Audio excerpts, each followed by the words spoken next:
കഴിഞ്ഞ ദിവസം നമുക്കൊരു താമസം കിട്ടിയത് ഒരു ഗവൺമെന്റിന്റെ ഹോം സ്റ്റേയിലാട്ടോ. അങ്ങനെ രാവിലെ എണീച്ച് നമ്മുടെ സൈക്കിളെല്ലാം സെറ്റ് ചെയ്ത് കഴിഞ്ഞപ്പോൾ അപ്പുറത്തെ റൂമിൽ അവർ ബയ്യെ വിളിച്ചിട്ട് പറഞ്ഞ് ചായ കുടിച്ചിട്ട് വന്നു പറഞ്ഞിട്ടാ.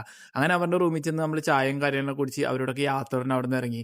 ഫോണൊക്കെ ഒരു കട കിട്ടിയേട്ടാ. അവിടെ നമ്മൾ രാവിലത്തെ ബ്രേക്ക്ഫാസ്റ്റ് കഴിച്ച് പൂരിയും കറിയും കഴിച്ചിട്ടാ. ഏകദേശം 20 രൂപയുള്ളൂ. അങ്ങനെ അതൊക്കെ കഴിച്ച് നമ്മൾ അവിടെ നിന്ന് പയ്യെ റൈഡ് സ്റ്റാർട്ട് ചെയ്ത്. നല്ല വെയിലും കാര്യങ്ങളൊക്കെ ഉണ്ട് കേട്ടോ. ഈ ഒരു ബ്രിഡ്ജ് ക്രോസ് ചെയ്തോണ്ട് നമുക്ക് അങ്ങാടേക്ക് പോകാൻ. അപ്പോഴാണ് കുറച്ച് ദീദിമാരെ കണ്ടേട്ടാ. അങ്ങനെ കുറച്ച് നേരം വർത്താനമൊക്കെ പറഞ്ഞ് നമ്മുടെ സൈക്കിൾ കണ്ടുകൊണ്ട് അവർ ഓടി വന്നേട്ടാ. അങ്ങനെ അവർ നല്ല തണുത്ത വെള്ളവും കാര്യങ്ങളൊക്കെ തന്ന് അവരോടൊക്കെ യാത്ര പറഞ്ഞ് നമ്മൾ അവിടെ നിന്ന് ഇറങ്ങി കേട്ടോ. ഇവിടെയുള്ള വീടുകൾ ഫുള്ളും ഇങ്ങനെ മുള വെച്ചുണ്ടാക്കിയ വീട് കാര്യങ്ങളൊക്കെയാണ്. കാണാനൊക്കെ അടിപൊളിയല്ലേ. അതുപോലെ ആ ഒരു ഗ്രാമത്തിൽ എന്തൊക്കെയോ പരിപാടി കാര്യങ്ങളൊക്കെ നടപ്പുണ്ട്. ഒരുപാട് ഗ്രാമവാസികൾ അങ്ങനെ കൂടിയിട്ടുണ്ട് കേട്ടോ. അങ്ങനെ അത് കഴിഞ്ഞ് നമുക്ക് റെസ്റ്റ് എടുക്കാൻ വേണ്ടി ഒരു സ്ഥലം കിട്ടിയിട്ടാ. കാരണം നല്ല വെയിലും കാര്യങ്ങളൊക്കെയാണ്. എവിടെയും നമുക്ക് ഇരിക്കാനുള്ള സൗകര്യവും കാര്യങ്ങളില്ല കേട്ടോ. അങ്ങനെ കുറച്ച് റെസ്റ്റും കാര്യങ്ങളൊക്കെ എടുത്ത് നമ്മൾ പയ്യെ മുന്നോട്ട് പോയി. അപ്പോഴത്തേക്കും റോഡ് പണിയും കാര്യങ്ങളൊക്കെ നടപ്പുണ്ട് കേട്ടോ. ഇവരിവിടെ കോൺട്രാക്ട് എടുത്ത് ചെയ്യണേന്നാ പറഞ്ഞത്.